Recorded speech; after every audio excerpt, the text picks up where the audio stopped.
देखो लिखा यदि tan A बराबर 4/3 है तो कोण A के अन्य सभी त्रिकोणमितीय अनुपात ज्ञात कीजिए। तो यहाँ पे क्वेश्चन इस तरह से दिया होगा, तो जब भी इधर sine cos tan cot sec cosec में से कुछ भी दिया हो, इधर इस तरह से दिया हो, ऊपर कोई नंबर हो अपॉन नीचे कोई नंबर हो, इस केस में आप डायग्राम ज़रूर बनाएंगे। अगर नहीं बना है तो बनाएंगे, तो इससे आसानी भी हो जाएगी, अच्छे नंबर भी मिलेंगे।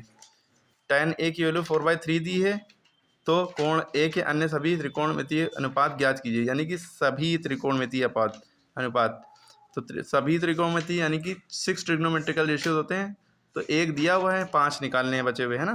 तो आपको सबके नाम याद होना चाहिए, कौन कौन से होते हैं, sine cos tan cot sec cosec, है ना, ये सारे होते हैं ना। और आपको सबके फॉर्मूले याद है, फॉर्मूला ट्रिक याद है, पंडित बद्री प्रसाद अपॉन हरे हर बोल, है ना, प्यासा भूखा पाकिस्तान हिंदुस्तान हरा भरा, ठीक है। और हिंदी में क्या ट्रिक होती है, क्या होती है, लाल कक्का। हाँ, लाल कक्का। लम बताए कण, यानी लम को कहते हैं परपेंडिकुलर, कण को कहते हैं हाइपोटेन्यूज। अच्छा ये है क्या, ये सारी चीज़ें, ये सब ये हैं। ये ट्रायंगल हो गया, ट्रायंगल उसे कहते हैं, ठीक है। इसमें 3 साइड है, 1 2 3, है ना। तो आप किसी को भी ए मान लिए, ए इसको मान लिए, बी इसको मान लिए, सी इसको मान लिए, ठीक। ऐसे बना है, आप ए इसको मान लिए, बी इसको मान लिए, सी इसको मान लिए, ठीक। ऐसे बना है तो आप ए इसको मान लिए, बी इसको मान लिए, सी इसको मान लिए, A B C A B C A B C, ठीक है। मतलब यूं चल रहे हैं, ए यहाँ रखा है तो ये इधर बी हो गया, इधर सी हो गया, ए यहाँ रखा है तो नीचे बी हो गया, इधर सी हो गया, ए यहाँ रखा है, ये बी ये सी, ठीक है। और एक शर्त ये है कि सारे एक एंगल कोई ना कोई 90 डिग्री का होना चाहिए, चाहे इधर बने चाहे उधर बने, ठीक। तो अब आपको ये है, तो इस तरह के कॉन्सेप्ट में क्वेश्चन का डायग्राम कैसे बनाना है, कि आपको तो खाली 4 और 3 दी है tan थीटा की वैल्यू, आप कैसे डायग्राम बनाएंगे ये मैटर करता है ना। अगर नहीं बना हुआ है तो क्या करेंगे, सबसे पहले तो ट्रायंगल बना लेंगे, ठीक है, क्योंकि ट्रायंगल ही मेन है। ट्रायंगल बना लिया कैसा भी। अब क्वेश्चन में क्या कहा है, tan A की वैल्यू 4/3 है, आपके सामने बस इतना सवाल है, tan A की वैल्यू क्या है, 4/3। तब आप कैसे समझेंगे 4 क्या है, ये है कि ये है कि ये है। ये लंब होता है, यानी परपेंडिकुलर को लंब कहते हैं, एल हिंदी में लंब कहते हैं। ये बेस होता है, ये वाली लाइन, यानी ये लाइन को बेस कहते हैं, आधार हिंदी में कहते हैं। ये हाइपोटेन्यूस होता है, इसको कण कहते हैं, ये हाइपोटेन्यूस, इसको हिंदी में कण कहते हैं, कण, ठीक है। तो मुद्दा ये है कि आपको ये वैल्यूज़ कैसे समझें। तो आपको फॉर्मूला याद है, tan थीटा की बात हो रही है तो tan A लिखा है तो tan A लिखा रहने दिया। अच्छा A B C आपने A यहाँ लिख लिया, ये A जो है ये कण आधार वाला A नहीं है, ये A B C D वाला A, ये A मान लिया, B मान लिया, C A B C, जिसमें से B पे 90 डिग्री है। अगर आप A इसको मानते, B इसको मानते, C इसको मानते, या आप डायग्राम ऐसा बनाते तो भी कोई इशू नहीं थी। आप A इसको मान लिए, B इसको मान लिए, C इसको मान लिए, या आप A यहाँ मान लेते, B यहाँ मान लेते, C यहाँ मान लेते, कोई इशू नहीं, ठीक। हर केस में आंसर सेम आएगा, लेकिन आपको ट्रिक पता होना चाहिए कि A के सामने जो एंगल होता है, A की बात हो रही है तो ये A बना है, A के सामने वाली साइड जो है ये परपेंडिकुलर है, ये हाइपोटेन्यूस है, ये बेस है, ठीक है। यहाँ A ये है तो ये परपेंडिकुलर नहीं हुआ, ये लम ये नहीं हुआ, लम जो होगा ये होगा, ये परपेंडिकुलर होगा, क्योंकि एंगल के सामने जो होगा वो A होगा। अगर डायग्राम ऐसे बना है, ठीक है, A यहाँ लिखा है, B यहाँ लिखा है, C यहाँ लिखा है।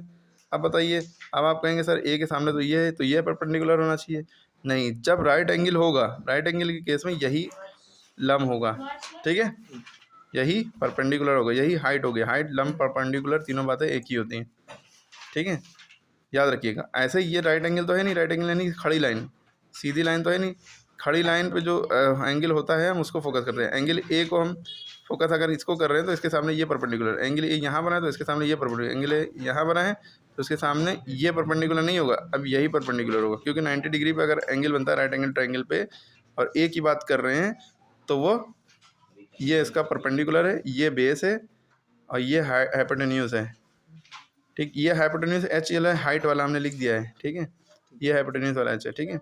तो इस तरह से हो गया। अब आपने प्रॉपर वे में इस तरह से डायग्राम बना रखा है, ये परपेंडिकुलर है, ये बेस है, ये हाइपोटेन्यूस है, ठीक। tan थीटा का फॉर्मूला क्या होता है, परपेंडिकुलर अपॉन बेस। ये देखिए लंब बटे आधार, लंब माने परपेंडिकुलर ये है ना, बेस यानी कि आधार ये है, ठीक है, आधार कार्ड, ठीक है। तो परपेंडिकुलर की वैल्यू देखो 4 है, बेस की वैल्यू देखो 3 है, क्योंकि tan का फॉर्मूला होता है P/B, ये 4 है परपेंडिकुलर, बेस 3 है, लंब 4 है, बेस आधार 3 है, तो ये लंब 4 हो गई, इसकी वैल्यू 4 हो गई, आधार की वैल्यू 3 हो गई। ठीक, तो अब आप इसको साफ साफ बना लिए, लंब की वैल्यू 4 है, ए यहाँ लिखा है, आधार की वैल्यू 3 है, तो ये हाइपोटेन्यूज तो पता नहीं है। आपसे निकालने को क्या क्या है, सभी त्रिकोणमितीय कोण। तो सभी निकालने के लिए आपको कौन सा फॉर्मूला याद रखना चाहिए, साइन ए का साइन कॉस ए, टेन तो निकला ही हुआ है, cot A sine cos tan cot sec A cosec A, सब में ए लिखा जरूरी है क्योंकि क्वेश्चन में ये कहा गया है कि कोण ए के अन्य सभी है ना, तो कोण ए आप किसी को भी माने उसके हिसाब से परपेंडिकुलर चेंज होता रहेगा, तो उसके हिसाब से आपको आंसर देना है। अब परपेंडिकुलर अपॉन हाइपोटेन्यूज का फॉर्मूला होता है ना, लंब बटे कर्ण या परपेंडिकुलर अपॉन हाइपोटेन्यूज, बात एक ही है। कॉस थीटा का फॉर्मूला था base upon, Pandit Badri Prasad upon Harihar बोलना, बेस अपॉन हाइपोटेन्यूज यानी कि आधार बटे कर्ण, ठीक है, बेस यानी ये अपॉन हाइपोटेन्यूज ये, ठीक है, base upon hypotenuse. Cot theta, ये हिंदी मीडियम इंग्लिश मीडियम मिला के पढ़ा रहे हैं। कॉट थीटा का फॉर्मूला जो होगा वो टेन थीटा का उल्टा होता है, टेन थीटा का फॉर्मूला होता है पी अपॉन बी, इसकी ज़रूरत नहीं तो इसकी वैल्यू दी है, इसका कॉट थीटा का होता है बी अपॉन पी, बी ऊपर पी नीचे। सेक थीटा जो होता है वो कॉस थीटा का उल्टा होता है, इसका कॉस थीटा का बी अपॉन एच है तो एच अपॉन बी, ठीक है, ये देखिए लिखा है B upon H, H upon B sec theta. Cosec theta sine theta का उल्टा होता है, साइन थीटा का पी अपॉन एच था है ना, तो इसका हो जाएगा H upon P, P upon H है तो एच अपॉन पी। क्लियर होगी बात। जब आपने ये सारे फॉर्मूले लिख लिए, सबकी वैल्यू पता होना चाहिए। सबकी वैल्यू पता होने के लिए आपने जब देखा साइन थीटा का, भाई साइन ए का ए ये लिखा है, इसके सामने परपेंडिकुलर है तो परपेंडिकुलर की वैल्यू 4 हो गई, हाइपोटेन्यूज ये है, हाइपोटेन्यूज की वैल्यू तो दी नहीं है।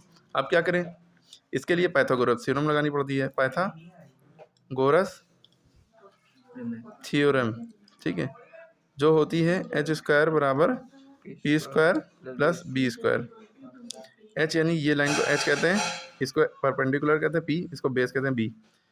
एच की वैल्यू यानी कि इसकी वैल्यू निकालनी है ए बी सी मान लिया, ठीक है, तो पी की वैल्यू कितनी दी है 4, 4 का स्क्वायर प्लस बी की वैल्यू कितनी दी है 3 का स्क्वायर, 4 का स्क्वायर यानी 4 इंटू 4, 4 को 2 बार मल्टीप्लाई, 4 4 द 16, बी यानी 3 का स्क्वायर 3 3 द 9, 16 9 25, इधर एच स्क्वायर चल रहा था, इधर एच स्क्वायर चल रहा था, एच स्क्वायर इधर गया रूट बन गया, भैया बाहर बिजनेस कर लो, ठीक है, रूट स्क्वायर है उधर जाएगा रूट बन जाएगा, 25 के स्क्वायर रूट की वैल्यू हो गई 5, क्या हो गई 5, हाइपोटेन्यूज की वैल्यू आ गई 5, यानी कि ये 5 आ गया, ये 5 आ गया, देखिए हाइपोटेन्यूज पता चल गया। अच्छा ये याद रखने पड़ते हैं, 2 का स्क्वायर 4, 3 का स्क्वायर 9, 4 का स्क्वायर 16, 5 का स्क्वायर 25, 6 का 36, 7 का 49, अरे उसी जिसका स्क्वायर करें उसी नंबर को उसी से मल्टीप्लाई करो, जैसे 8 का कहें स्क्वायर, 8 का स्क्वायर मतलब 8 इंटू 8, 8 8 से 64, 9 का स्क्वायर कहें तो 9 इंटू 9, यहाँ 5 का कहें 5 5 तो जो ये है, ठीक है, जो स्क्वायर रूट होता है उसका उल्टा स्क्वायर होता है, जैसे 25 है, इसका जो स्क्वायर रूट होगा वो 5 होगा, ठीक है, जो 5 का स्क्वायर होगा वो 5 का स्क्वायर 25 हो जाएगा, ठीक है, स्क्वायर का उल्टा स्क्वायर रूट होता है, ठीक है। कहाँ से कहाँ पहुँच गए, वीडियो बड़ी लंबी होगी फालतू में, ठीक है। तो बेस की वैल्यू क्या है 3 है, हाइपोटेन्यूज की वैल्यू क्या है 5, बेस की वैल्यू क्या है 3 है, परपेंडिकुलर की वैल्यू 4, हाइपोटेन्यूज की वैल्यू क्या है 5 है, बेस की वैल्यू क्या है 3, हाइपोटेन्यूज की वैल्यू क्या है 5 है, परपेंडिकुलर की वैल्यू 4, तो ये सारे ट्रिग्नोमेट्रिकल इश्यूज निकल आए, ठीक है। क्लियर हो गए, किसी को कोई डाउट। अब इसमें देखिए बुक में किया गया है दूसरे तरीके से, ठीक है, सब में आंसर है, सेक थीटा का 5.3 है, यहाँ पे देखिए सेक थीटा का 5.3 है, इसी तरह सारे ही रेशियो सेम होंगे, 4/5 है साइन थीटा 4 अपन, अरे हाइपोटेन्यूज की वैल्यू देखो क्या आई 5 आई, हमने यहाँ लिखी नहीं, कॉस थीटा यहाँ आई है, कहाँ है 3/5, कॉस थीटा 3/5, ठीक है। क्लियर होगी बात। वीडियो फिर से देखेंगे, बार बार देखेंगे तो अच्छे से समझ में आएगी क्या क्या बताया, एक एक बात पे ध्यान देना, एक वीडियो को 2-3 बार देखने से ज़्यादा समझ में आता है, एक बार देखेंगे तो इतना नहीं समझ में आएगा क्योंकि माइंड कहीं और सोचने लगता है।